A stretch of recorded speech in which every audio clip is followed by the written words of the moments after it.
Lucas capítulo 8, nós vamos ler apenas verso 33 e 34. Diz-nos assim: tendo os demônios saído do homem, entraram nos porcos, e a manada precipitou-se de despenhadeiro abaixo, para dentro do lago e se afogou. Os porqueiros, vendo o que aconteceram, fugiram e foram anunciá-la na cidade e pelos campos. Que Deus nos abençoe. Irmãos, eu quero pensar com vocês hoje sobre o tema: a graça tem um alvo. Ou seja, salvação não acontece por acaso. As pessoas não são salvas porque querem ou porque desejam, apenas por si só. Isso tem resultados na graça de Deus. E nós vimos hoje pela manhã, dentro do tema predestinação que nós estamos usando, tem duas palavras que definem muito bem aquilo que nós entendemos por natureza pecaminosa. Nós vimos a palavra kevá, que significa tudo aquilo que o ser humano tem fixo dentro de si mesmo, aquilo que a sua carne deseja, aquilo que a sua natureza que impera sobre ele acaba impondo sobre esse ser humano. Ele traz na alma, tem dentro de si. Essa é a palavra kevá. E kavaná significa aquilo que se vai colocar para fora, ou seja, aquilo que ele tem dentro de si, automaticamente ele vai colocar para fora. E isso é visto nessa cidade aqui, nessa comunidade. Gadara faz parte de um grupo de cidades, de 10 cidades, da qual a Bíblia chama de Decápolis. Deca no grego é 10 e polis é cidade. Então, um grupo de 10 cidades. Gadara faz parte desse grupo de 10 cidades. E o texto de Lucas, e não só de Lucas, mas os evangelhos sinóticos, que são compostos por Mateus, Marcos e Lucas, os 3 evangelhos narram esse acontecimento. Marcos narra de forma assim mais sólida, mais agressiva, alguma coisa mais incisiva que aconteceu ali. Lucas faz um relato mais ameno. Mas aqui, nos 3 evangelhos, é muito claro nós notarmos que existem lugares no mundo dominados por demônios. Existem lugares onde o pecado impera de tal maneira que é impossível que os seres humanos percebam isso. Eles são escravos, eles são maniqueados, eles são dominados, eles são levados a viver assim. E Gadara é um desses lugares. Observem que Jesus, para ir a Gadara, ele não vai lá para pregar para todo mundo, ele não vai lá anunciar o evangelho a todas as pessoas, ainda que elas merecessem. Jesus não vai lá. Jesus vai lá simplesmente para libertar um homem. Ou seja, eu disse para vocês que a graça de Deus tem um alvo. Então a graça de Deus tem um alvo, um endemoniado. E nem todos os endemoniados eram alvos da graça de Deus, apenas esse homem. Porque se você ler com cuidado o texto, você vai ver que são 2 endemoniados. Mateus fala de 2 endemoniados, Lucas vai falar de um endemoniado. Alguns críticos que não conseguem interpretar o texto corretamente, eles dizem que aqui nós temos uma contradição.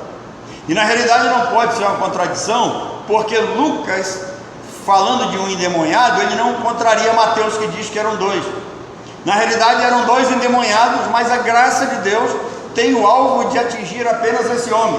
Jesus vai a Gadara para libertar um único homem, e é esse homem que Lucas tem a preocupação de trazer para nós o relato de alguém que foi liberto, alguém que foi salvo, e alguém que foi devolvido para a sociedade, para que ele viva em família. O texto vai dizer para nós que esse homem atormentava essa cidade, nem com cadeia ninguém conseguia prendê-lo. Então Jesus vai até lá. O alvo de Jesus é ir a Gadara para libertar esse homem. E parece que de fato lá o negócio era tão pesado, os demônios dominavam tanto, que eu não chego a ponto de dizer que foram os demônios que provocaram uma tempestade, mas para Jesus chegar lá, Jesus teve que enfrentar uma tempestade. E essa tempestade não é uma tempestade comum, não é nem um pouquinho do que nós enfrentamos hoje aqui em Manaus, né? Tivemos chuva pela manhã para chegar à igreja, tivemos chuva agora à tarde para chegar a igreja, mas aqui está se falando de uma tempestade. E Marcos vai dizer que é como se estivesse algo, os demônios estivessem assim, utilizando-se disso, que Marcos fala que Jesus teve que repreender a tempestade, repreender o mar. Jesus não simplesmente disse, olha, te acalma, né? Mas ele repreendeu. E essa palavra repreensão indica que tem algo mais forte aí. Então Gadara era uma região dominada por demônios. Os demônios estavam ali, as pessoas viviam dominadas e escravizadas. Também, quando nós olhamos para os porcos, nós vamos ver que Gadara é uma sociedade que vivia de rebeldia plena, uma rebeldia deliberada, uma rebeldia voluntária contra a Deus. Ainda que fosse distante, né? Jerusalém, um lugar distante, mesmo assim ali Gadara ainda estava dentro das terras de Israel. Eles não poderiam criar porcos. Interessante que até hoje em Israel, as famílias que criam porcos, os porcos não pisam no solo. Quem conhece a cultura e a forma como hoje funciona Jerusalém, em um bairro judeu, quem cria porco lá, cria esses porcos contra a vontade da maioria, mas eles têm um piso especial e os dejetos desses porcos, eles são armazenados, colocados em determinados lugares e eles são levados para fora da cidade, para fora do estado de Israel. Os dejetos dos porcos não ficam lá. Então, os porcos indicam que eles criavam porcos como uma oposição deliberada a Deus, um estado de rebeldia. E aí nós temos aqui duas coisas importantes para nós pensarmos: uma sociedade dominada, uma tempestade que tenta de certa forma impedir que Jesus chegasse até lá, mas nada pode impedir o Senhor. Ele é o Senhor de todas as coisas, Ele é o Senhor das leis naturais, e quando Ele determina ter uma ação, ninguém pode impedir, e Ele vai até lá. Liberta esse homem, que narrativa são dois endemoniados, mas apenas um é salvo, e é esse que recebe a graça de Deus de ter a sua vida liberta, de ter a sua sanidade mental devolvida. E nós vamos entender também por esse texto que toda a sociedade corrupta dominada por demônios, ela precisa de um louco para se esconder atrás dela. Agora eu quero fazer uma pergunta para vocês: será que lá, nesse local, se vocês lerem o texto com cuidado, o texto vai dizer para nós que nesse local o endemoniado, ninguém conseguia prendê-lo, nem com cadeias, né, nem com algemas. Eu faço uma pergunta para vocês: será que nesse lugar não tinha nenhum ferreiro capaz de fazer uma algema, uma cadeia, né, corrente tão forte a ponto de segurar esse homem? Claro que tinha. Mas por que eles não cuidavam desses endemoniados? É que os endemoniados, eles eram alvos daqueles que estavam de fora, e essa sociedade era tão maligna, era tão corrupta, que usava esses homens para se esconder atrás deles. Isso aqui é uma lição para nós: toda sociedade corrupta, dominada, ela precisa de um bode expiatório. É impossível eu não falar para vocês disso aqui e na minha cabeça não vir o que está acontecendo no nosso país. Quando nós temos aí um grupo envolvido com isso aqui, eu não tenho o menor medo de dizer isso para vocês. O mundo jaz aonde? Um mundo que jaz no maligno, dominado por demônios. Isso está debaixo daquilo que Deus decretou. E essa sociedade que está vivendo, que está se tornando o nosso país, uma sociedade corrupta, uma sociedade dominada por esse pensamento do maligno, precisa de alguém para que diga: olha, esse sujeito não presta, essa pessoa aí é que vai causar mal, não ouçam o que essa pessoa diz, enquanto que eles é que estão fazendo aquilo que é errado, aquilo que é mal para a sociedade. Então Gadara vai nos mostrar o que está acontecendo no mundo. Toda a sociedade corrupta, toda a sociedade dominada pelo maligno, ela precisa de alguém para ser bode expiatório, para que ela se esconda atrás, para que as pessoas olhem para aquele homem. Quem chegava em Gadara olhavam para os endemoniados, eles não olhavam para a sociedade. Eles não conseguiam ver que os endemoniados eram resultados daquela sociedade. Assim como hoje grande parte da nação brasileira não consegue ver que ideias que vêm do homossexualismo, que vêm de outros segmentos da sociedade, é fruto de uma sociedade corrompida. E a igreja está no mundo para mostrar as boas novas e reprimir isso aí. Então, queridos, toda a sociedade, então, corrupta, maligna, ela vai se esconder atrás de alguém. E Jesus olha para esses dois homens, mas ele se compadece de um. Então ele enfrenta a tempestade, vai até lá para libertar aquele homem. Em terceiro lugar, esse foi o único milagre de Jesus Cristo que causou prejuízo financeiro na Bíblia. O que causou prejuízo a alguém ou uma sociedade? Por quê? Eles estavam criando porcos. E por que Jesus destrói os porcos? Porque o que o povo de Israel tinha a ver com o porco? Falei para vocês que era uma atitude de rebeldia deliberada, e Jesus pune isso. Então, quando Jesus permite que os demônios possuam os porcos, eles ficaram furiosos. Você lê o texto, eles ficaram furiosos, eles ficaram aterrorizados, eles se revoltaram, e a consequência é que eles rejeitaram a Jesus e expulsaram Jesus de lá. E quando eles expulsam Jesus de lá, o que eles fizeram? Eles jogaram fora a possibilidade da graça, a possibilidade da cura para aquela sociedade. Eles jogaram fora a oportunidade de serem nova sociedade, de se tornarem novas criaturas. Eles desprezaram a oportunidade de uma nova vida. Eles disseram: nós não queremos você aqui, você traz prejuízo para nós estamos satisfeitos com a vida que vivemos, nós queremos continuar vivendo dessa forma, dominado por esse pensamento do maligno, dominado por demônios. Nós não nos importamos com isso. Irmãos, um dia eu estava assistindo uma entrevista do Zeca Pagodinho, e ele disse uma coisa que me chamou muita atenção, eu fiquei até pensativo com relação a isso. O Jô Soares perguntou para ele se ele não pensava no céu. Ele disse que o céu para ele não tinha graça nenhuma.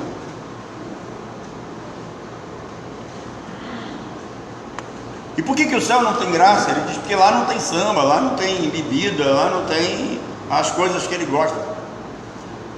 Isso é resultado de uma vida, de uma sociedade corrompida, dominada verdadeiramente por esse pensamento que domina o mundo. Por que nem todas as pessoas serão salvas? Porque elas não se sentiriam bem no céu. Como tem gente que não se sente bem aqui dentro. Você acha que quando Noé estava construindo a arca, ele não falou para as pessoas que iria acontecer um dilúvio? Falou. E as pessoas olhavam para aquele...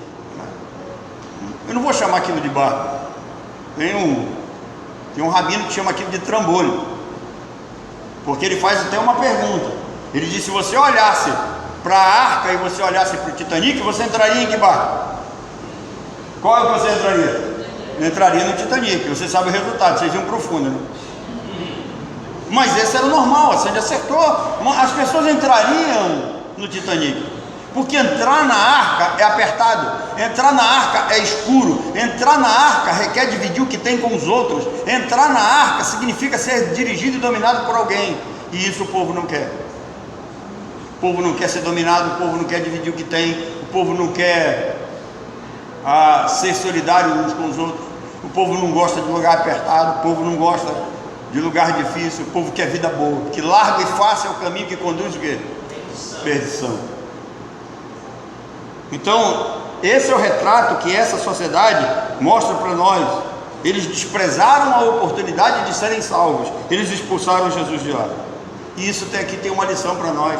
Nem todos os homens querem ser salvos, nem todos. Por isso que eu digo para vocês, às vezes nós ficamos tristes, sabe, nos debatemos, discutimos uns com os outros, porque os ímpios estão indo para o inferno. Irmãos, eles estão indo para o inferno felizes.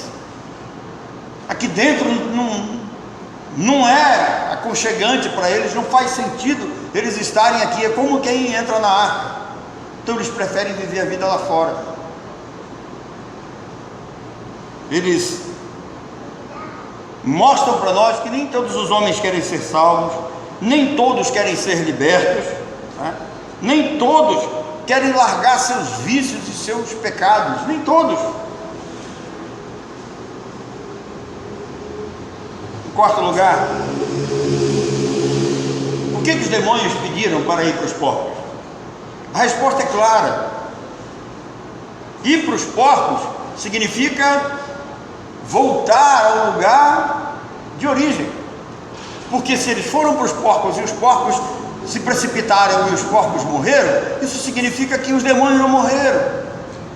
Os demônios voltaram para continuar conduzindo, dirigindo aquela sociedade. Então a lição, ela é muito clara para nós. Os demônios também não querem largar os seus domínios, não querem largar as pessoas as quais eles dominam. E nós temos que aprender a conviver com isso no mundo. Essas pessoas estão aí, os endemoniados andam por aí, os espíritos malignos estão por aí. Não precisamos andar aterrorizados, nós temos que enfrentar isso. O maior é aquele que está em nós do que aquele que está no mundo. E o fato de Jesus ir lá libertar esse homem contra a vontade dessa sociedade, contra os poderes da natureza que se levantaram contra, no caso aí a tempestade, significa que Jesus, ele é Senhor, é Deus, é soberano. Se ele quiser, ele vai lá, ele liberta, quebra as cadeias, manda os demônios para onde quiserem. E aqui tem uma pergunta: por que Jesus permite os demônios entrar nos porcos? Porque Deus queria que aquela situação continuasse. Aquilo ali já era um juízo para a vida daquele povo. Aquele povo estava entregue aos seus próprios pensamentos. Aquele povo estava entregue a uma disposição mental reprovável. Aquele povo estava entregue a cometer todo e qualquer tipo de torpeza. Então Jesus permite. Deus tem um plano. Uma outra coisa, né? Sexto lugar, as boas novas, irmãos, por si só elas não geram vida em ninguém. Eu posso pregar. Você pode pregar, dar testemunho, mostrar a verdade. Se Deus não abrir o coração de seres humanos, se Deus não libertar esses seres humanos dos seus vícios, dos seus pecados, das suas ideias, dos seus maus caminhos, nós vamos morrer pregando. Porque as boas novas por si só, elas não libertam ninguém. O Senhor Jesus Cristo, ele não disse assim: olha, se as boas novas que vocês ouvirem vos libertar, verdadeiramente vocês sereis livres. Não, ele disse: se o Filho vos libertar. Quem liberta é Ele, o Senhor. É Ele quem se revela, é Ele quem se apresenta, é Ele que vai até esse pecador dominado, miserável, desgraçado. Lembra de quinta-feira?